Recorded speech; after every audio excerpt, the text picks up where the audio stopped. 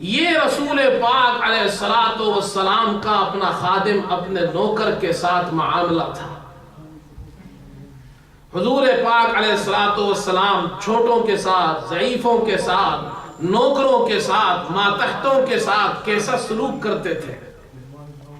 آپ صلی اللہ علیہ وسلم صبح کے وقت جب باہر نکلتے تو مدینے کے جو غریب لوگ ہوتے تھے، جو خادم اور نوکر ہوتے تھے، پانی بھر کے لاتے تھے، وہ راستے میں کھڑے ہو جاتے تھے۔ مسلم شریف کی روایت ہے، حضور صلی اللہ علیہ وسلم ان کے قریب سے گزرتے ان کو خوش کرنے کے لیے، اور وہ بھی کھڑے ہوتے تھے انتظار میں کہ حضور یہاں سے گزریں گے تو آپ برکت کے لیے کہ ان کو برکت حاصل ہو، ان کے پانی کی برتن جو پانی سے بھرے ہوتے تھے ان میں آپ صلی اللہ علیہ وسلم ہاتھ ڈبوتے جاتے تھے۔ غریبوں کا خیال رکھا آپ نے۔ اور ہمارے یہاں نوکر کا کون پوچھتا ہے، غریب کا کون پوچھتا ہے؟ نوکر کو اللہ اکبر، سیٹھ ہے تو وہ غریب کے ساتھ کوئی کھانا کھاتا ہے؟ غریب کو اپنے دسترخوان پہ کوئی بٹھاتا ہے؟ وہ ہمارے یہاں ایک مولوی صاحب آئے تو وہ کہنے لگے جی آپ کے علاقے میں ہمارے کچھ لوگ کام کرتے تھے، مزدور تھے، تو وہ اپنے سیٹوں کے یہاں کام کرتے تھے نوکروں کے ساتھ، اور بھی نوکر تھے۔ تو یہ جو بڑے لوگ تھے یہ اپنے نوکروں کو راشن وغیرہ دیتے ہیں، اچھے لوگ ہیں، لیکن اپنے دسترخوان پہ نہیں بٹھاتے۔ حضور پاک علیہ الصلوۃ والسلام آقا نامدار، دو جہان کے سردار جناب رسول اللہ صلی اللہ علیہ وسلم کے بارے میں آپ کے خادم خاص کہتے ہیں، حضور صلی اللہ علیہ وسلم وہ ذات تھی یعود المریض، مریض کی عیادت کرتے تھے، یتبع الجنازہ، جنازے کے ساتھ جاتے تھے، ویجیب دعوت المملوک، اور آپ مملوک غلام، وہ غلام جو معزون ہو، جس کو آقا نے کمانے کی اجازت دی ہو، اس غلام نے آپ کی دعوت کی، کبھی آپ کو بلایا تو آپ اس غلام کی دعوت بھی قبول کرتے تھے، اس غلام کے گھر بھی جاتے تھے، اس غریب کے گھر بھی جاتے تھے، اس کے ساتھ بیٹھ کر کھانا بھی کھاتے تھے۔ آج غریب کے ساتھ بیٹھنے میں عیب، چھوٹے آدمی کے ساتھ بیٹھنے میں عیب، ہاتھ ملانے میں عیب۔ حضرت انس دیکھیے جو 10 سال حضور کی خدمت میں رہے، وہ فرماتے ہیں حضور پاک علیہ السلام جب ان سے کوئی ہاتھ ملاتا تھا تو آپ صلی اللہ علیہ وسلم اپنا ہاتھ ان سے نہیں چھڑاتے تھے جب تک کہ وہ شخص خود اپنے ہاتھ نہ چھڑا لے۔ ہمارے یہاں تو بڑا آدمی ہو تو وہ 2 انگلیوں سے ہاتھ ملاتا ہے، پورا ہاتھ بھی نہیں دیتا۔ چھوٹے لوگوں کو، بعض لوگ تو ہاتھ بھی نہیں ملاتے ہیں، کہ چھوٹے آدمی سے ہاتھ ملاؤ، یہ تو گھٹیا آدمی ہے، چھوٹا ہے، ذلیل ہے، کمیونٹی میں اس کی کوئی حیثیت نہیں ہے، میں اس سے ہاتھ ملاؤں۔ کوئی سلام دے دے تو ہاں یوں سر ہلا کے جواب دے کے چلا جاتا ہے۔ حضور صلی اللہ علیہ وسلم ہاتھ نہیں ہٹاتے۔ یہ نوجوان بیٹھے ہوئے ہیں، مجھے کسی نے ایک سوال کیا، بہرحال قصہ مختصر، کہ جی ایسی حدیث دکھاؤ جس میں رسول اللہ صلی اللہ علیہ وسلم نے جس میں دونوں ہاتھ سے مصافحہ کرنا ثابت ہو۔ میں نے کہا پہلے آپ یہ بتائیں کہ ایسی کون سی حدیث ہے جس میں یہ لکھا ہو کہ شریعت کا ہر مسئلہ حدیث سے ثابت ہوتا ہے؟ یہ کون سی حدیث میں لکھا ہے؟ خیر پھر میں نے وہ حدیث بتائی۔ ہمارے یہاں بھی کچھ نوجوان ہیں آج کل جو دونوں ہاتھ نہیں ملاتے، باپ سے ہاتھ ملاتے تو ایک ہاتھ، استاد سے ہاتھ ملاتے تو ایک ہاتھ، امام سے ہاتھ ملاتے تو ایک ہاتھ، ان سے کہو 2 ہاتھ ملاؤ، کہتے ہیں this is bid'ah, you know this is bid'ah۔ بھئی آپ کو کیسے پتہ چلا بدعہ؟ نہ آپ کو قرآن آئے، نہ آپ کو حدیث آئے، آپ کو عربی ٹیکسٹ پڑھنا نہیں آتا، انگلش میں کچھ پڑھ لے کہتے ہیں this is bid'ah۔ How do you know this is bid'ah؟ تو اس نے مجھ سے پوچھا کہ دونوں ہاتھ ملانا ثابت ہے؟ میں نے کہا امام بخاری کو تو مانتے ہو؟ امام بخاری نے دونوں ہاتھ ملانا مصافحے کے وقت اس پر باب باندھا ہے، اور پھر حدیث لائے ہیں عبداللہ ابن مسعود رضی اللہ تعالی عنہ کی. وہ فرماتے ہیں علمنی رسول اللہ صلی اللہ علیہ وسلم التشہد، حضور صلی اللہ علیہ وسلم نے مجھے تشہد التحیات للہ یہ سکھائی. وکفی بین کفیہ، میرا ہاتھ حضور صلی اللہ علیہ وسلم کے دونوں ہاتھوں کے درمیان تھا. کیا مطلب؟ جب آپ کسی سے ہاتھ ملاتے ہیں تو آپ کا ایک ہاتھ اس کے دونوں ہاتھوں کے درمیان ہوتا ہے اور اس کا ایک ہاتھ آپ کے دونوں ہاتھوں کے درمیان ہوتا ہے. اور حضور صلی اللہ علیہ وسلم نے عبداللہ ابن مسعود کے ہاتھ کو اپنے دونوں ہاتھوں میں اور عبداللہ ابن مسعود نے حضور کے ہاتھ کو اپنے دونوں ہاتھوں میں اس طرح مصافحہ کیا، اور حضور صلی اللہ علیہ وسلم نے ان کا ہاتھ نہیں چھوڑا اور ہاتھ پکڑا ہوا تھا اس طرح، اور اسی طرح ہاتھ پکڑے پکڑے حضور پاک علیہ السلام نے ان کو تشہد سکھائی. اب آپ بتائیے بدعت ہے یا سنت ہے؟ بولو بھائی، سنت ہے. ہمارے یہاں لوگ اب نئے نئے فرقے نکل آئے ہیں، ایک ہاتھ سے ہاتھ ملانا. ہندوستان میں ایک بزرگ تھے، تو ایسے ہی کوئی جوان تھا جو ایک ہاتھ سے ہاتھ ملاتا تھا، سب ہاتھ ملانے لگے اس بزرگ سے. تو یہ نوجوان آگے جا کے اس نے ایک ہاتھ جان بوجھ کے پیچھے رکھا، ایک ہاتھ پیچھے رکھا اور دوسرا ہاتھ بزرگ کو یوں کرتے ہیں سلام کرنے کے لیے. تو وہ بزرگ بھی کوئی میری طرح ہوں گے، تو وہ ادھر سے ہاتھ ملانے کی بجائے یوں آ گئے اس کی قبر کے پاس، پیچھے دیکھنے لگے. انہوں نے کہا حضرت کیا دیکھ رہے ہیں؟ انہوں نے کہا میں دیکھ رہا ہوں آپ کا دوسرا ہاتھ کیا کر رہا ہے. ہاتھ ملانے کے وقت یہ کون سی سنت ہے کہ ہاتھ پیچھے رکھو، ہاتھ تو آگے رکھو، دونوں ہاتھ سے ہاتھ ملا. حضور پاک علیہ الصلوۃ والسلام سب کا خیال رکھتے تھے، نوکروں کا خیال رکھتے تھے، غلاموں کے ساتھ بیٹھتے تھے. حضور صلی اللہ علیہ وسلم چھوٹوں کا خیال رکھتے تھے، ان کے ساتھ کھانا کھاتے تھے. تو میں آپ کو بتا رہا تھا کہ وہ ہمارے علاقے میں بڑے لوگ ہیں، وہ تو اپنے نوکروں کو کھانا پینا تو دیتے ہیں لیکن بیٹھتے نہیں ہیں ان کے ساتھ کھانے کھاتے وقت. تو وہ ایک نوکر تھا، اس کو سیٹ اچھا تھا، اس نے کہا کہ رمضان کے دن پہ کہا کہ افطاری ہمارے ساتھ کرنا. انہوں نے کہا جیسے آپ کی مرضی. اور یہ نوکر لوگ جو ہوتے ہیں یہ ماشاءاللہ کھانا بہت کھاتے ہیں. سیٹ لوگ تو کھا نہیں سکتے، کسی کو شوگر کی بیماری ہے، کسی کو ہارٹ کی بیماری ہے، کسی کو فلاں بیماری ہے، بغیر نمک کے بغیر مسالے کے، اور جناب ایک روٹی آدھی چپاتی تھوڑا سا دلیا کھا لیا بس.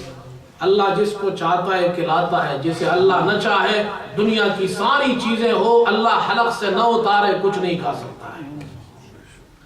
تو اس کی بیگم نے 2-3 چپاتی بنائے، کچھ سموسے پکوڑے بنائے، فروٹ رکھ دیے.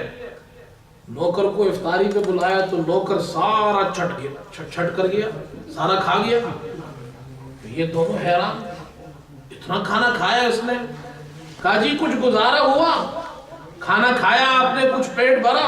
اس نے کہا صاحب ابھی کھانا کہاں کھایا ہے میں نے، ابھی تو افطاری کی ہے، نماز کے بعد آ کے کھانا کھاؤں گا.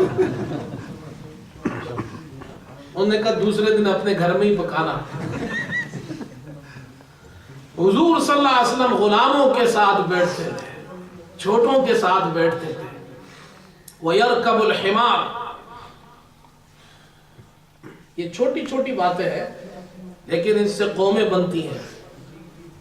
حضرت انس فرماتے ہیں حضور صلی اللہ علیہ وسلم گدھے پہ سواری کرتے تھے، ڈونکی پر. عربوں اس زمانے میں، اچھا یہ حدیث کیوں لائے ہیں حضرت انس نے یہ کیوں بیان کیا کہ حضور صلی اللہ علیہ وسلم گدھے پہ سواری کرتے تھے؟ اس زمانے میں گدھے پر سواری کرنا عیب سمجھا جاتا تھا. جو قوم کے بڑے لوگ ہوتے تھے، جو اس زمانے میں چودھری ہوتے تھے، وڈیرے ہوتے تھے، خان ہوتے تھے، نواب ہوتے تھے، جو اس زمانے کے بڑے لوگ وہ گدھے پہ سواری کرنا عیب سمجھتے تھے.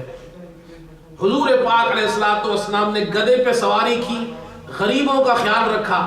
اگر پیغمبر گدھے پہ سواری نہ کرے تو دنیا کے غریبوں کا کیا ہوگا؟ خیبر جب فتح ہوا حضور صلی اللہ علیہ وسلم گدھے پہ سوار تھے. آج ہم لوگ ہیں ہماری گاڑی بڑی اور پلیٹ نمبر پلیٹ اس کی اسپیشل ہو, راستے میں جا رہا ہو تو تکبر کی حالت یہ کسی کو راستہ نہیں دینا. سائیکل چلانا عیب ہے ہمارے یہاں. ہمارا کوئی وزیر, وہاں کا کوئی وزیر سائیکل چلائے گا؟ رکشے میں بیٹھے گا؟ بس میں ریل گاڑی میں سفر کرے گا؟ تکبر. قومیں وہ ترقی کرتی ہے جن کے وزیر بس میں بیٹھنا عیب نہ سمجھے, جن کے وزیر سائیکل چلانے کو عیب نہ سمجھے, جن کے پرائم منسٹر, جن کے پریزیڈنٹ ریل گاڑی میں سفر کرتے ہوں عوام کے ساتھ, وہ قومیں ترقی کرتی ہے. اور جہاں منسٹر سڑک پر اترنا چلنا, عام سواریوں پر سوار کرنے کو عیب سمجھے, خدا کی قسم وہ قوم ترقی نہیں کر سکتی ہے. حضور پاک علیہ السلام نے ہمیں یہ نمونہ دیا ہے. کان یرکب الحمار, حضور صلی اللہ علیہ وسلم گدھے پہ سواری کرتے تھے.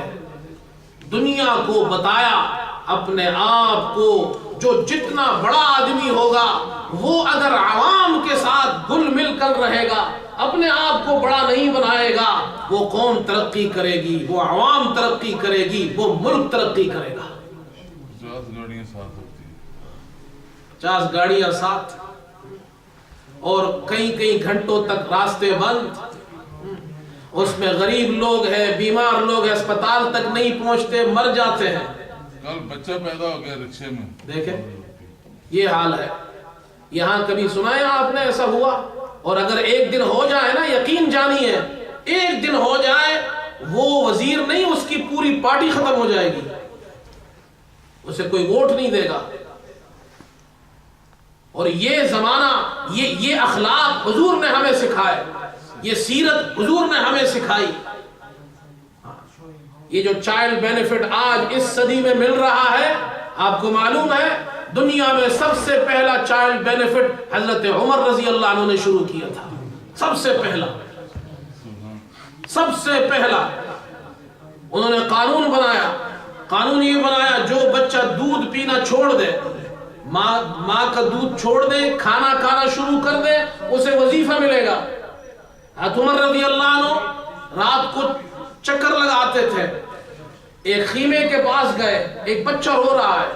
آپ نے اس کی ماں کو سمجھایا, بچے کو کیوں رلاتی ہو, اسے دودھ پلاؤ, وہ بار بار رو رہا ہے, آپ بار بار جا کے سمجھاتے ہیں.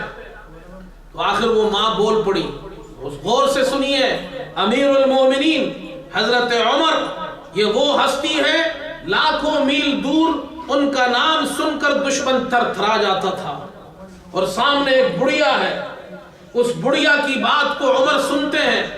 ایک غریب بیوہ عورت کی بات کو, فریاد کو کس طرح پوری کرتے ہیں. اس کو معلوم نہیں کہ یہ امیر المومنین ہے. عمر پوچھتے ہیں اس بچے کو دودھ کیوں نہیں پلاتی؟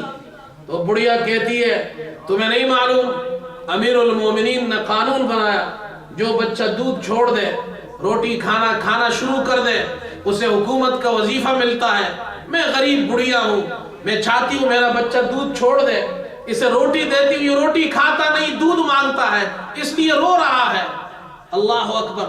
حضرت عمر کانپ اٹھے, فجر کی نماز پڑھی اور آپ نے صحابہ کو جمع کیا اور اعلان کیا, آج کے بعد حضرت عمر کی حکومت میں, میری حکومت میں, ایک بڑھیا کے بچے کی رونے کی وجہ سے قانون بدل دیتا ہوں.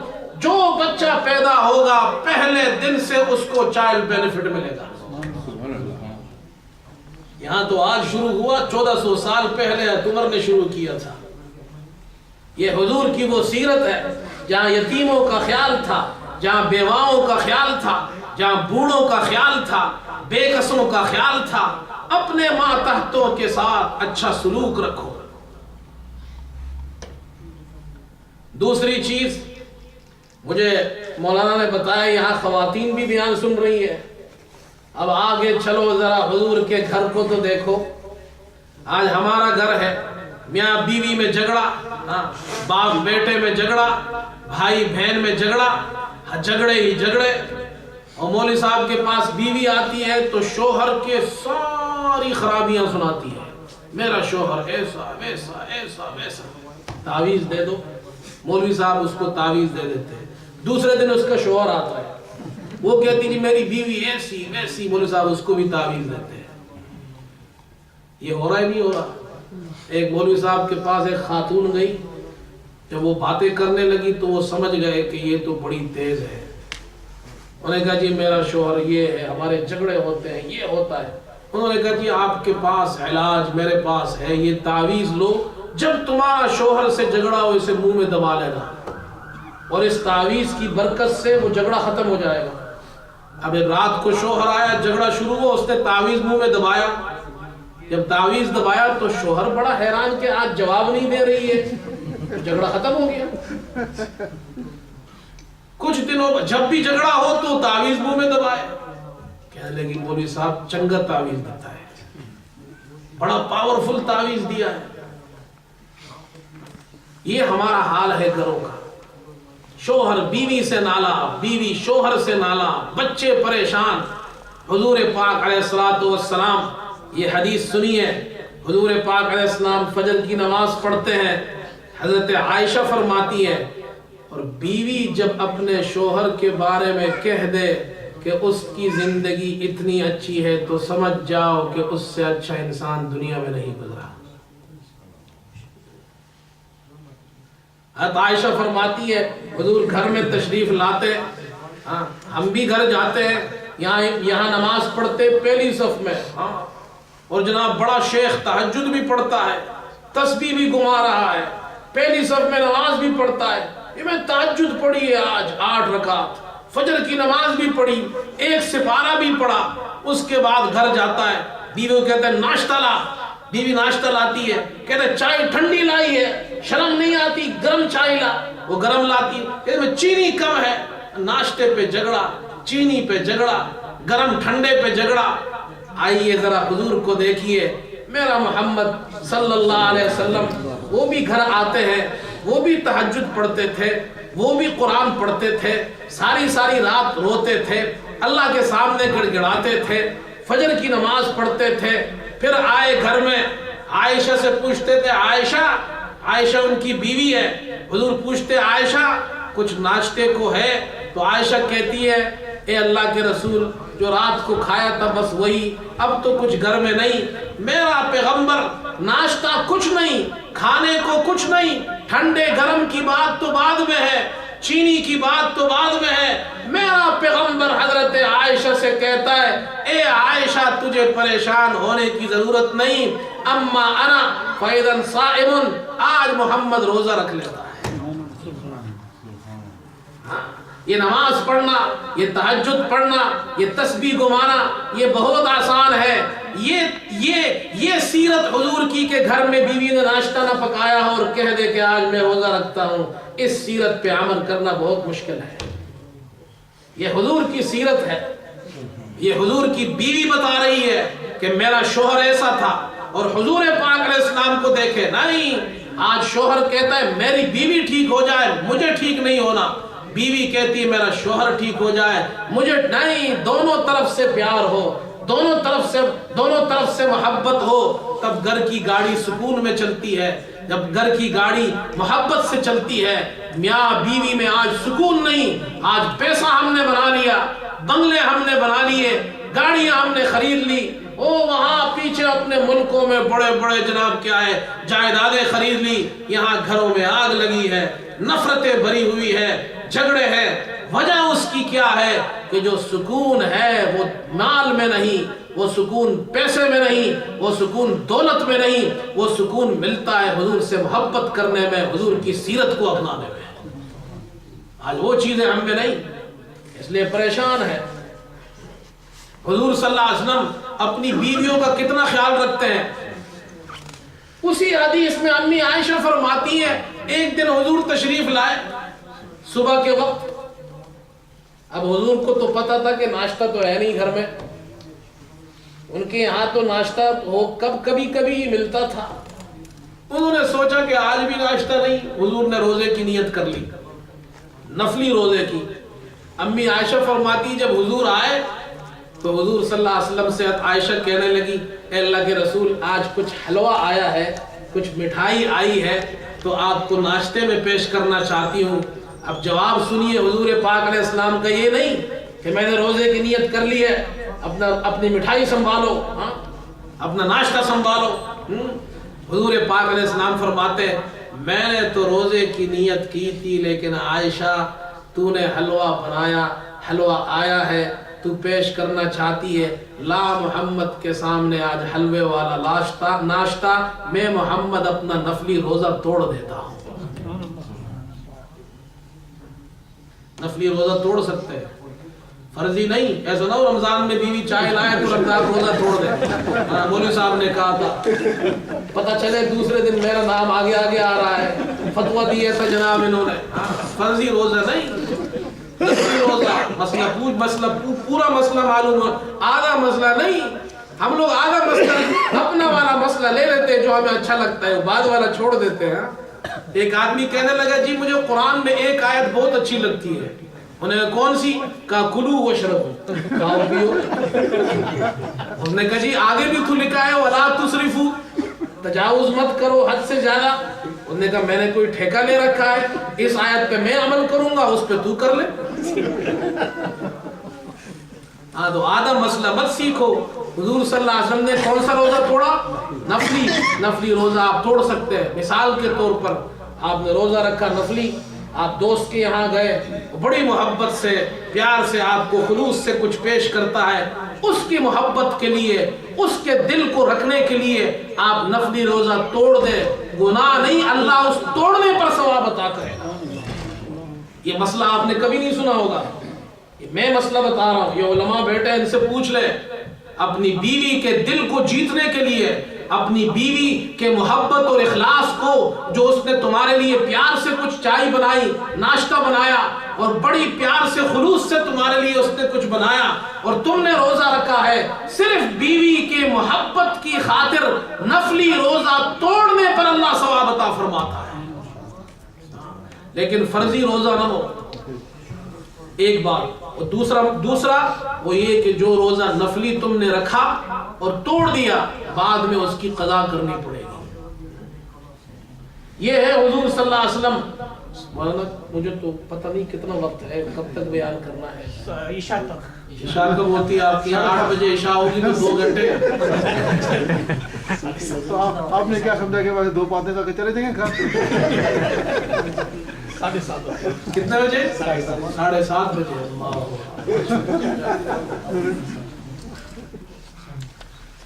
چلے مجھے تو پتہ نہیں ہے کہ کتنا وقت، آپ حضرات جب تک ساتھ دیں گے تو یہ سلسلہ چلتا رہے گا۔ حضور پاک علیہ السلام میں عرض کر رہا تھا گھر کا ماحول کیسے تھا، ان کا گھر کا پیار کیسے تھا، گھر میں حضور صلی اللہ علیہ وسلم کس طرح رہتے تھے، کیا وہ ہماری طرح گھر تھے ان کے؟ آج بیوی شوہر سے کہتی ہے ارے نکمے تجھے کچھ کام نہیں آتا، دیکھ ہمارے پڑوسی کو کتنا بڑا بنگلہ بنا لیا ہے، آج اس نے 2014 میں نئی ماڈل کی گاڑی خرید لی، میرے پاس تو کچھ بھی نہیں، نہ میرے پاس کپڑے، نہ میرے پاس زیور، نہ میرے پاس گاڑی، نہ میرے پاس کچھ۔ شوہر پریشان، بیوی پریشان، ہر روز جھگڑے۔ حضور صلی اللہ علیہ وسلم کا گھر کا حال دیکھو، یہ جو ہماری مائیں آئی ہیں، ہماری بہنیں آئی ہیں، ارے اگر ہم قناعت اختیار کر لے، شوہر سے پوچھو تو حرام کما رہا ہے، کیوں؟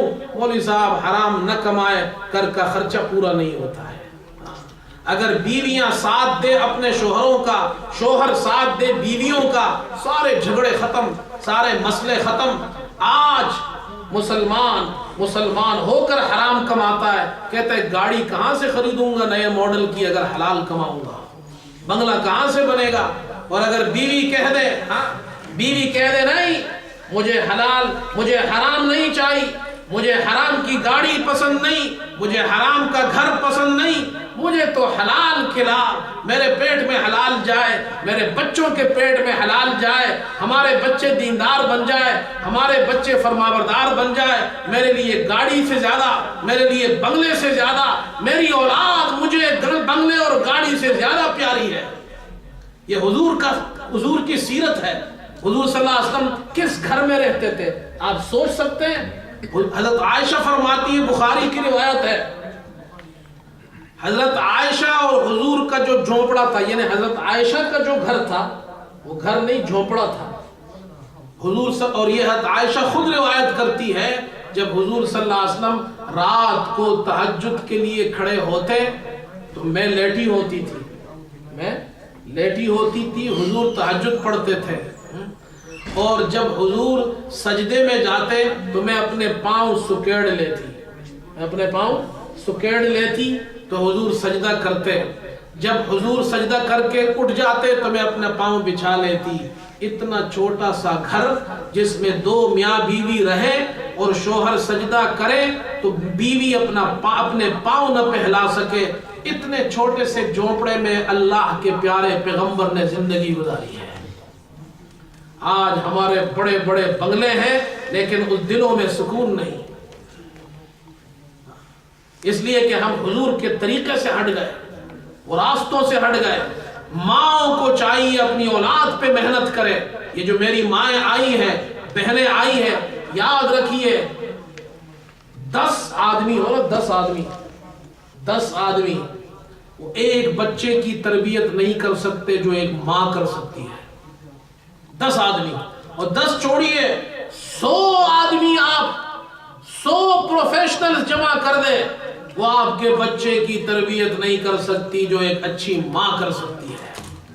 آپ کو معلوم ہے ایک ماں کی تربیت سے بچہ بنتا ہے.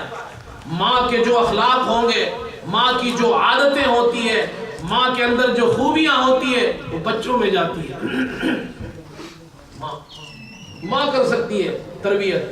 باپ بعد میں بچے کو سپورٹ دے سکتا ہے لیکن ماں کی طرح تربیت باپ بھی نہیں کر سکتا. آج ماؤں کو چاہیے اپنے بچوں کی تربیت کرے. دیکھیے آپ کو ایک واقعہ سناتا ہوں، آپ نے سنا ہوگا لیکن آپ کسی واقعے کو دوسرے اینگل سے دیکھیں گے تو آپ کو وہ کچھ اور نظر آئے گا. کتنی مرتبہ آپ نے واقعہ سنا، ابراہیم علیہ السلام، ان کا بیٹا پیدا ہوا حضرت اسماعیل. اللہ نے حکم دیا کہ جاؤ اپنی بیوی ہاجرہ اور اسماعیل کو لے جا کر جہاں آج بیت اللہ ہے، اللہ کا گھر ہے مکہ. اس وقت یہاں کچھ نہیں تھا، پہاڑ تھے، پہاڑوں کے درمیان یہ جگہ خالی تھی، کچھ بھی نہیں تھا. بیابان کا وہاں جا کر ان کو چھوڑا. حضرت ابراہیم علیہ السلام ان کو چھوڑائے، بیوی اور بیٹے کو. اللہ تو یہ بھی کر سکتے تھے کہ ابراہیم تو اور تیرا بیٹا وہاں رہے، یہ بھی امتحان تھا، لیکن اللہ نے یہ نہیں کیا. نہیں، ابراہیم پیغمبر ضرور ہے لیکن اسماعیل کی تربیت اس کی ماں ہاجرہ ہی کر سکتی ہے. ابراہیم کو واپس کر دیا اور اللہ اگزامپل سیٹ کرنا چاہتا تھا ساری دنیا والوں کے لیے. اللہ ایک مثال بنا رہا ہے اس امت کے لیے جو اسماعیل کے اولاد میں پیغمبر آئے گا، آخری پیغمبر. اس کی امت کے لیے اللہ نے اسماعیل کو اگزامپل بنایا، اس کی ماں کو اللہ نے اگزامپل بنایا اور ہماری ماں اور بہنوں کے لیے اگزامپل بنایا کہ دیکھو میں دنیا کی ایسی ماں تمہیں دکھاتا ہوں جس نے اس بیابان میں، اس جنگل میں، اس ویرانے میں، اس جگہ جہاں کچھ نہیں تھا، آبادی نہیں، گھر نہیں، کچھ نہیں، وہاں پر اپنے بیٹے کی کیسی تربیت کی. وہ ماں وہاں رہتی ہے، بیٹے کے ساتھ رہتی ہے، صفا مروہ 2 پہاڑوں کے درمیان چکر لگاتی ہے، بیٹا پیاس سے بلبلا رہا ہے اور ماں ادھر چکر لگاتی ہے، بیٹا مر جائے گا. اللہ اوپر سے دیکھتا ہے سب کچھ. وہ مر کیسے سکتا ہے جس کی اولاد دنیا کو جگانے کے لیے آنے والی ہے. جس اسماعیل کی یہ اولاد میں آخری پیغمبر پیدا ہوگا وہ اسماعیل مرنے کے لیے نہیں آیا، تڑپ رہا ہے. آخر اللہ نے وہیں سے پانی نکالا، پانی نکلا زمزم. تو جب یہ ہاجرہ واپس آئی ان کی ماں، اسماعیل کی ماں، تو کہا زمزم، ان کی زبان میں زمزم کا معنی ہے رک جا، سٹاپ سٹاپ سٹاپ. مڈھیر بنایا اور پانی روک دیا. حضور پاک علیہ السلام نے فرمایا اما ہاجرہ اگر اس زمزم کے پانی کو نہ روکتی تو یہ پانی ساری دنیا میں پھیل جاتا. اتنا پانی.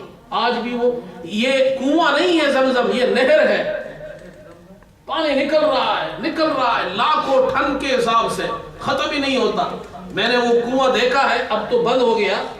میں نے اس وقت دیکھا تھا اتنے بڑے بڑے پائپ لگے ہوئے ہیں، پاورفل مشینیں لگی، اس سے پانی نکل رہا ہے. 1400 سال ہو گئے، دنیا اس کو لے جاتی ہے، پیتی ہے. اللہ نے برکت رکھی ہے. اسماعیل کے پاؤں سے پانی اللہ نے نکالا. ماں آئی، وہاں سے قبیلہ گزر رہا تھا جرہم. انہوں نے دیکھا کہ بھائی یہاں تو پانی ہے. تو ماں بیٹے، اچھا اس زمزم پر کی ملکیت حضرت ہاجرہ کی تھی، ملکیت ان کی تھی. تو وہ آئے، وہ خاتون سے پوچھنے لگے اما ہاجرہ سے، ہم یہاں بیٹھ سکتے ہیں؟ ہم بھی چاہتے ہیں یہاں آباد ہو جائے.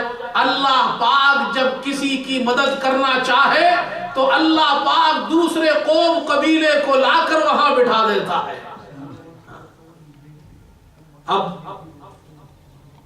اللہ نے زمزم نکالا، پھر وہاں وہ لوگ آئے، انہوں نے گھر بنائے. تو وہ تو ایک بستی بن گئی. جہاں جنگل تھا اللہ نے وہاں پر جناب کیا ہے منگل بنا دیا، بستی بن گئی. حضرت ابراہیم آتے تھے، ان کا پوچھتے تھے، یہاں تک کہ حضرت اسماعیل اب بڑے ہونے لگے. تربیت کون کر رہا ہے ان کی؟ ماں کر رہی ہے تربیت، باپ نہیں، ماں. اور ایسی تربیت کی اللہ نے ساری دنیا کو دکھایا. جب اسماعیل بڑے ہوئے تو حضرت ابراہیم آئے، کہا یا بنی انی ارا فی المنام انی اذبحک فانظر ماذا ترى. اب میں نے خواب دیکھا ہے کہ میں تجھے ذبح کر رہا ہوں، کیا خیال ہے؟ what do you think؟ آج کا ہمارا بچہ ہو وہ کہے گا آپ اچھے باپ ہیں، میری ماں کو اور مجھے آپ نے اس ویرانے میں چھوڑ دیا تھا، ہمارا خیال نہیں رکھا، ہم یہاں تڑپتے رہے، میری ماں یہاں تڑپتی رہی، تو نے ہمارا خیال نہیں رکھا. آج میں بڑا ہو گیا، اب کہتے ہو تجھے ذبح کرنا ہے. اللہ نے ساری، اور ذبح ہوئے اسماعیل علیہ السلام؟ نہیں، اسماعیل علیہ السلام ذبح تو نہیں ہوئے، اللہ نے ذبح کرنا بھی نہیں تھا انہیں.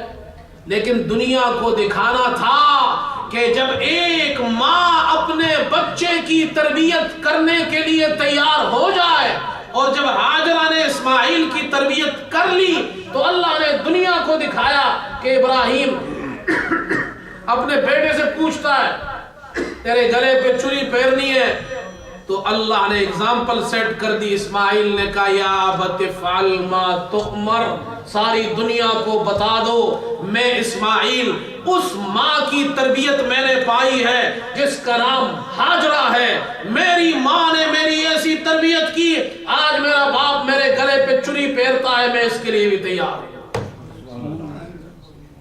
او میری مائیں اور بہنیں جو میرا یہ یہاں بیان سن رہی ہے، بتاؤ تم میں سے کسی ایک کا ایسا بیٹا ہو سکتا ہے؟ کیوں؟ اس لیے کہ ہم بچوں کی تربیت نہیں کرتے، ہم بچوں کا خیال نہیں رکھتے. ہم نے پیسہ پیسہ پیسہ، دولت، اس میں سکون نہیں ہے. یہ ضرورت کی چیز ہے، ضرورت کو ضرورت کی حد تک رکھو، اور جو سکون ہے وہ اللہ نے اپنے دین میں رکھا ہے. اپنے بچوں کی تربیت کرو، تمہارا بچہ اچھا مسلمان بنے. اور بعض لوگ مجھ سے کہتے ہیں مولوی صاحب آپ کہتے ہو اپنے بچوں کو مولوی بناؤ، تو سارے بچے اگر ہمارے مولوی بن گئے تو بازار پہ دنیا کا کیا ہوگا؟ میں نے کہا ہم نے کب کہا اپنے بچوں کو مولوی بناؤ؟ ہم نے کب کہا؟ ہم تو کہتے ہیں اپنے بچے کو ڈاکٹر بناؤ، اپنے بچے کو انجینئر بناؤ، اپنے بچے کو آفیسر بناؤ، اپنے بچے کو اعلیٰ سے اعلیٰ ڈگری دو، اسے پائلٹ بناؤ. ہم نے کب منع کیا ہے کہ اسے مت بناؤ؟ تم شوق سے کالج میں پڑھو. اکبر الہ آبادی نے کہا تھا تم شوق سے کالج میں پڑھو، پارک میں پھولو، جائز ہے غباروں میں اڑو، چرخ پہ جھولو، پر ایک سخن بندے عاجز کا رہے یاد، اللہ کو اور اپنی حقیقت کو نہ بھولو۔ اپنے بچے کو مسلمان بناؤ۔ یہ بری بات ہے آپ کا بچہ وہ انجینئر بھی ہو اور حافظ قرآن بھی ہو، اس میں کوئی برائی ہے؟ بتاؤ بھائی۔ آپ کا بچہ ڈاکٹر بھی ہو اور عالم دین بھی ہو، اس میں کوئی برائی ہے؟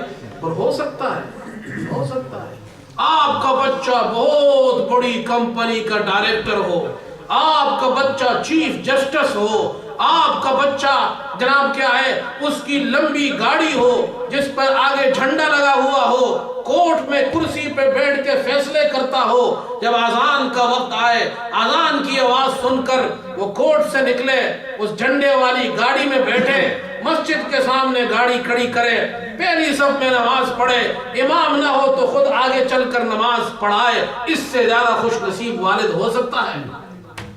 اس سے زیادہ خوش نصیب ماں ہو سکتی ہے؟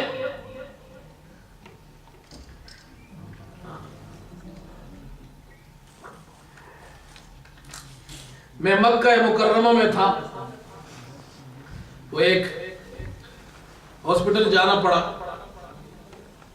تو وہاں کوشش یہ ہوتی ہے کہ ہم ہر نماز حرم میں پڑھیں، لیکن وہ وہاں دیر ہو گئی تو ہمیں مغرب کی نماز ہاسپٹل میں، وہاں ایک مصلی تھا، نماز کی جگہ تھی، وہیں پڑھنی پڑی۔ جب میں وہاں گیا بہت سے لوگ بیٹھے ہیں، ڈاکٹر بیٹھے ہیں، جو مریض آئے تھے لوگ آئے تھے وہ بھی بیٹھے ہیں، بڑی جگہ تھی، تو وہاں کوئی امام نظر نہیں آ رہا تھا۔ میں سوچ رہا تھا نماز کون پڑھائے گا، اللہ ہی خیر کرے، کیسی نماز پڑھائے گا، کیونکہ ہم تو پاکستان سے گئے تھے، وہاں کی سوچ تھی۔ اتنے میں ایک ڈاکٹر آیا، اس کے آنے سے چلنے پھرنے اور لوگوں کے ساتھ جو ملنے ملاقات سے اندازہ ہوا کہ یہ یہاں کا کوئی بڑا ڈاکٹر معلوم ہوتا ہے، لوگوں نے بڑی رسپیکٹ دی اسے، بالکل چہرے پہ داڑھی نہیں، داڑھی کٹی ہوئی، اور وہ آیا اور جناب مصلی پہ کھڑا ہوا۔ اس ہاسپٹل کا کوئی سرجن کوئی ڈاکٹر کچھ تھا، میں نے کہا جی آج کی نماز تو گئی، یہ پینٹ شرٹ میں اور اپنے ڈاکٹری حلیے میں لباس میں آیا ہے، چہرے پہ داڑھی نہیں، سر پہ ٹوپی نہیں، یہ پتہ نہیں خود بھی نماز آتی ہے یا نہیں، یہ ہمیں کیا نماز پڑھائے گا؟ آپ یقین جانیے اللہ اکبر اس نے کی، نماز پڑھانی شروع کی، قرآن پڑھنا شروع کیا، اتنی خوبصورت آواز میں قرآن پڑھ رہا تھا، اتنی اچھی تجوید سے پڑھ رہا تھا، پیچھے کھڑے ہونے والے سب رو رہے تھے۔ نماز کے بعد میں سوچنے لگا خوش نصیب ہے اس کی ماں، خوش نصیب ہے اس کا باپ، جس کا بیٹا اتنا بڑا ڈاکٹر بھی ہے اور نماز پڑھانے والا نہ ہو تو امام بھی ہے۔ ہمارے یہاں ہمارا بچہ ہو، ہاں پاکستانی لوگ نہیں، ہم نے تو اب دنیا بھی چھوڑ دی، اب تو حال یہ ہے خصوصاً ہماری کمیونٹی کا، ہمارے بچوں کے پاس نہ دین کی تعلیم ہے نہ دنیا کی تعلیم ہے، نہ دین ہے نہ دنیا ہے، کچھ بھی نہیں، ہم خسر الدنیا والآخرہ، ہم نے صرف پیسے کو سمجھا ہے۔ ناراض نہ ہو میرے دوستو، میں آپ میں سے ہوں، ہم سب ایک ہی جناب کیا ہے کمیونٹی کے افراد ہیں، ہمیں سوچنا پڑے گا، میرا آپ کا سب سے بڑا سرمایہ، ہمارا کیپٹل وہ دولت نہیں ہے، وہ ہماری اولاد ہے، ہماری اولاد ہے۔ اور یہ نہ سمجھو میرا بیٹا حافظ ہو گیا، نہیں، آپ کا بیٹا حافظ بہت مبارک، آپ کا بیٹا ڈاکٹر بہت مبارک، کمال نہیں، کمال اس وقت ہوگا جب میری پوری کمیونٹی میں تعلیم عام ہو جائے، میرے کمیونٹی کے سارے بچے دیندار ہو جائے، میرے علاقے کے سارے مسلمان اچھی تعلیم لینے والے ہو، وہ اچھے ڈاکٹر بھی ہو، اچھی تعلیم ان کے پاس ہو، اچھے مسلمان بھی ہو، کل ہم قبر میں ہوں گے، پیچھے کوئی کچھ پڑھنے والا تو ہوگا، ورنہ کیا حال ہوگا؟ یہ ماؤں کو سوچنا چاہیے، ہماری بہنوں کو سوچنا چاہیے، ہمیں سوچنا چاہیے میرے بچوں کا کیا ہوگا۔ کہہ رہے ہمیں برائٹ فیوچر چاہیے، bright future it is not in this world, it is after here. Our future is not here. Where is our future? Our future will start from the qabr. The first night of qabr is our future. وہ ہمارا future قبر کی رات سے شروع ہوگا. مرنا ہے یا نہیں؟ بولو بھائی, نہیں مرنا. میں اپنے یہاں لوگوں سے پوچھتا ہوں, آکسفورڈ والوں سے, کہ آپ لگتا ہے آپ آکسفورڈ والوں کو مرنا نہیں ہے؟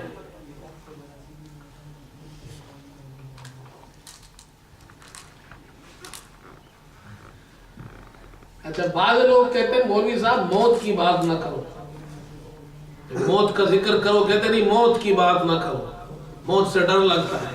ارے بھائی, حضور صلی اللہ علیہ وسلم فرماتے اکثروا ذکر حازم اللذات الموت, لذتوں کو کرش کرنے والی, جو تمہارے دل کی لذت ہے نا, یہ جو ہم مزے لیتے ہیں, اتنا پیسہ ہو گیا, اتنی دولت ہو گئی, اتنا بیلنس بڑھ گیا, میں نے یہ کوٹی بنا لی, یہ تمہاری لذتوں کو کرش کرنے والی, توڑنے والی چیز. موت کو یاد کرو, موت کو یاد کرو. مرنا نہیں ہے, مرنا تو ہے ایک دن, جب ہمارے جسم سے کپڑے اتارے جائیں گے. وہ دن آنے والا ہے جب کوئی اور ہمیں غسل دے گا, غسل نہیں کر سکتے, کوئی اور ہمیں پھر کندھا دے گا, جنازہ پڑھایا جائے گا, قبر میں اتارا جائے گا. مرد کو بھی جانا ہے, عورت کو بھی جانا ہے, جانا نہیں دنیا سے. مگر ہم نے یہ سمجھا ہے نہیں ہمیں نہیں جانا. کس کے پاس گارنٹی ہے, کس کے پاس؟ ہم جب چھوٹے تھے تو ہمارے یہاں ایک کتاب پڑھائی جاتی ہے نفحۃ العرب, اس میں قصہ لکھا ہے کہ ایک آدمی اپنے گاؤں آیا, بازار سے دوڑتے آیا, گاؤں والوں کو جمع کیا اور کہا بھائی میری بات سنو, سب آ جاؤ. سب آ گئے. کہا جی مبارک ہو, آج کے بعد موت کسی کو نہیں آنی, مرنا نہیں ہے. میں کہا بھائی پاگل ہو گئے ہو, دماغ خراب ہو گیا ہے. کہتے ہیں اسرائیل علیہ السلام اب نہیں آئیں گے. بھائی تمہیں کیسے پتا چلا؟ انہوں نے کہا وہ جو ہمارے بابا جی ہے نا, تاشتکین اس کا نام تھا, تاشتکین, اس کی عمر 90 ایئرز تھی, 90 سال, اور میں اسے دیکھ کر آیا ہوں ابھی بازار میں. اس نے 100 سال کے لیے لیز پر زمین لی ہے, 100 سال کے لیے لیز پر زمین لی ہے. تو جب تاشتکین نے 100 سال کے لیے لیز پر زمین لی ہے, اس کا مطلب ہے وہ 100 سال بعد مرے گا. جب وہ 100 سال بعد مرے گا تو ہم تو کم از کم 200 سال بعد مریں گے. لمبے منصوبے بناتے ہیں ہم. میرے دوستو, ایک دن مرنا ہے ہمیں. موت سے پہلے موت کی تیاری کرو, اپنی اولاد کو اس کا خیال رکھو. میں اکثر یہ بیان کرتا ہوں, اپنی اولاد کو دیکھو, یہاں تعلیم فری ہے, اسکول فری ہے. اپنے بچے کو اسکول بھی پڑھاؤ, اپنے بچے کو کالج بھی پڑھاؤ, یونیورسٹی بھی پڑھاؤ, اس کی ڈگری اچھی ہو, اس کی تعلیم اچھی ہو, اس کے ساتھ اسے مسجد بھیجو, وہ قرآن پڑھے, اسے حافظ بناؤ, اسے تجوید سکھاؤ, اسے عالم بناؤ. کل ہم قبر میں ہوں گے, میرا بچہ, آپ کا بچہ یہاں کھڑا ہوگا, تراویح میں قرآن سنا رہا ہوگا, اور جناب وہاں پر قبر میں اللہ پاک رحمتیں ہم پر اتار رہا ہوگا. کوئی چیز دنیا سے وہاں نہیں پہنچ سکتی, کوئی چیز نہیں پہنچ سکتی. پہنچ سکتی ہے؟ نہیں. یہ تو ہم لوگوں نے رواج بنایا نا, قبروں پہ پھول رکھتے ہیں. آپ مجھے بتائیں نیچے میت پھول سونگتا ہے؟ بولو بھائی, یقین سے بتاؤ یار, آپ یقین سے بتائیں. میں اپنے والد کی قبر پر اگر پھول رکھوں, میرے والد صاحب سنتے؟ یار آپ مسلمان ہیں, اتنی بات تو کہو نا یار, یا آپ کا عقیدہ کچھ اور ہے؟ سنتے ہیں؟ یقین سے بتاؤ. نہیں سنتے. یہ کیوں رکھتے ہیں ہم؟ یہ اپنے سیٹسفیکشن کے لیے, یہ ہماری سیٹسفیکشن ہے. نہیں میرا والد ہے تو بس جناب پھول اچھے لگتے ہیں. وہ اس کے لیے جو پھول چاہیے وہ یہ نہیں, وہ پھول ہے قرآن پڑھو, سورہ اخلاص پڑھو 3 مرتبہ, ایک قرآن کا ثواب. اے اللہ میرے والد تک پہنچا دے. غریب کو کھانا کھلا دو, قبر میں پھول پہنچ گئے. کسی کے گھر بنا دو, قبر میں پھول پہنچ گیا. کوئی بیمار ہے اس کا علاج کرا دو, والد کی قبر میں پھول پہنچ گئے. کسی کے جناب کیا ہے, غریب یتیم ہے, اس کے لیے گھر بنا دو, قبر میں پھول پہنچ گئے. سارے دنیا کے پھول ڈال دو, والد صاحب کو نہیں پہنچتا کچھ بھی, جب تک کہ نیک عمل نہ کرو.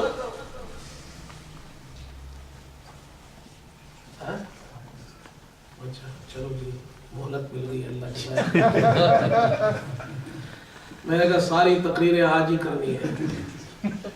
لگتا ہے اگلے سال نہیں کرنا آپ کو. انشاءاللہ کرنا ہی نہیں کرنا.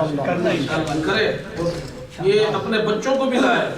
یہ آپ لوگ آئے ہیں, بچوں کو تو ساتھ لائے نہیں ہیں. تو میں تو شکوے شکایت بہت کرتا ہوں, ناراض نہیں ہونا مجھ سے, میری ایک عادت ہے. اور میں اس لیے کرتا ہوں کہ میں چاہتا ہوں کہ ہماری قوم کو کچھ ملے, مسلمانوں کو کچھ ملے. جب آپ جلسوں میں آئے, سیرت میں آئے, اپنے بچوں کو بھی ساتھ لائے. ہم نے تو جو زندگی گزارنی تھی گزار لی, اب آگے ہمارے بچوں کا کیا ہوگا؟ ان کا کچھ کرے, ان کو لائے, مسجد میں بٹھائے, بیان سنوائے تاکہ ان کی زندگی بنے. پھر ایسا نہ ہو ہمارے بچے بھی آئے, ابا جی بڑے اچھے آدمی تھے, او ڈیڈی I have bought جناب کیا ہے nice flowers for you, I spent 50 pounds, and اس کے اوپر رکھے اور چلا جائے. پھر وہ 50 pounds 100 pounds کے پھول رکھے گا, پڑھنا وڑھنا اس کو کچھ نہیں آئے گا. تو کیا فائدہ ہوگا آپ کو؟ 100 pounds کے پھول وہ فائدہ نہیں جو بچہ ایک مرتبہ سورہ اخلاص پڑھ دے, 3 مرتبہ اگر پڑھ لے تو پورے قرآن کا ثواب ہے. اگر ہم لوگ ہیں نا, ہم پاکستانی لوگ, پاکستانی اس لیے کہتا ہوں, میں پاکستانی ہوں نا, دوسری قوم کو تو نہیں کہہ سکتے. ہم ایسی عجیب قوم ہے, دنیا کی وہ قوم ہے, دوسروں کا مذاق اڑاتے ہیں, اپنے حال کو دیکھتے نہیں ہیں. ہمارا کیا حال ہے؟ وہ ایک آدمی اپنے باپ کی قبر پہ گیا نا پھول لے کر, تو قریب میں ایک چائنیز کی قبر تھی. تو اس نے دیکھا وہ چائنا کا جو آدمی ہے وہ سوپ لایا ہے برتن میں. ان کا عقیدہ یہ ہے کہ یہ جو میت ہوتا ہے, یہ جو ہم سوپ لے جائے تو وہ نیچے سے اس کو جناب کیا ہے سک کرتا ہے, اس کو کچھ فائدہ ہوتا ہے, پی لیتا ہے وہ. اور یہ اپنے باپ کے لیے پھول لے گیا, تو اس نے اپنے باپ کی قبر پہ پھول چڑھائے, اس نے وہاں سوپ رکھ دیا کہ ابا جان سوپ پیے. وہ جو پاکستانی تھا اس نے چائنیز سے پوچھا کہ تیرا باپ سوپ پینے کے لیے کب اٹھے گا؟ ہماری عادت ہے نا, ہم لوگ دوسروں کو چھیڑتے ہیں, مذاق اڑاتے ہیں, اپنا حال دیکھتے نہیں. وہ بھی کوئی اچھا آدمی تھا, اس نے کہا جب تیرا باپ پھول سونگنے اٹھے گا, میرا باپ سوپ پینے اٹھے گا. سوپ میں اور پھولوں میں ہی بس ہم نے سارے مردوں کو بخشوا دیا ہے. جب ہم مر جائیں گے ہماری یہ اولاد کام آئے گی. حضور صلی اللہ علیہ وسلم نے فرمایا اذا مات الانسان انقطع عنہ عملہ, جب انسان مر جاتا ہے اس کا عمل ختم, اس نے جو اعمال کرنے تھے کر لیے, اب اسے کوئی ثواب نہیں ملتا الا من صدقۃ جاریہ. ہاں کوئی صدقہ جاریہ, کوئی کنواں بنایا, کوئی مسجد بنائی, کوئی اسکول بنایا, کوئی کتابیں کسی کو دی, کسی کی مدد کی, وہ صدقہ جاریہ, اس کا ثواب جب تک کہ وہ کام رہے گا اس کو ثواب پہنچتا رہے گا. او من علم ينتفع به, لوگ اس کے علم سے فائدہ اٹھائے, یا اس کا کوئی بچہ ہو, اس کی اولاد ہو جو اس کے لیے دعائیں کرے. اپنی اولاد کو میرے دوستو یہاں بناؤ, انہیں اچھا مسلمان بناؤ تاکہ وہ ایک اچھا سٹیزن بنے, یہاں کا شہری بنے. اس سے دنیا کو بھی فائدہ ہو, دین کا بھی فائدہ ہو, دنیا کا بھی فائدہ ہو. اللہ ہماری اولادوں کو ایسا نیک بنا دے, اچھا بنا دے, ہماری آنکھوں کی ٹھنڈک بنا دے. بہرحال یہ چند ٹوٹی پوٹی باتیں تھیں جو میں نے آپ حضرات کے ساتھ عرض کی ہے. سب کا مقصد یہ, ہم جس مقصد کے لیے یہاں جمع ہوئے ہیں یہاں سے ہم کوئی چیز سیکھ کر جائیں. اور ایک چیز آج سے یہ تو کم از کم ہم عہد کریں کہ ہم مسجد میں روزانہ آئیں گے. بولو بھائی, یہ تبلیغ والے تشکیل کرتے ہیں نا, ہم بھی تشکیل کرتے ہیں. ایسا نہ ہو بیان سنا اور اس کے بعد جناب ختم, نہیں, ایسا نہیں, کچھ فائدہ بھی تو ہو. یہ بتائے اب روزانہ کون مسجد آئیں گے؟ روزانہ